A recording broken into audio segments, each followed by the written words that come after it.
अस्सलाम वालेकुम दोस्तों, मैं मोहम्मद यूनुस इंफॉर्मेटिव चैनल से मुखातिब हूँ। नमाज, रोज़ा और ज़कात के मुतालिक एक हदीस आपको बयान कर दूँ। सही बुखारी की हदीस है।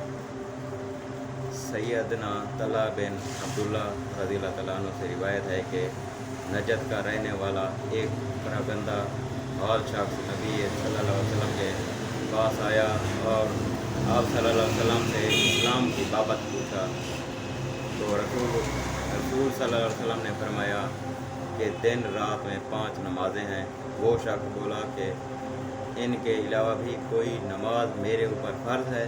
तो आप सल्लल्लाहु अलैहि वसल्लम ने फरमाया कि नहीं, मगर ये कि तू अपनी खुशी से नफिल पढ़े। फिर रसूल सल्लल्लाहु अलैहि वसल्लम ने फरमाया और माह रमज़ान के रोज़े। उसने अर्ज़ किया कि क्या इसके अलावा और कोई सदका भी फ़र्ज़ है?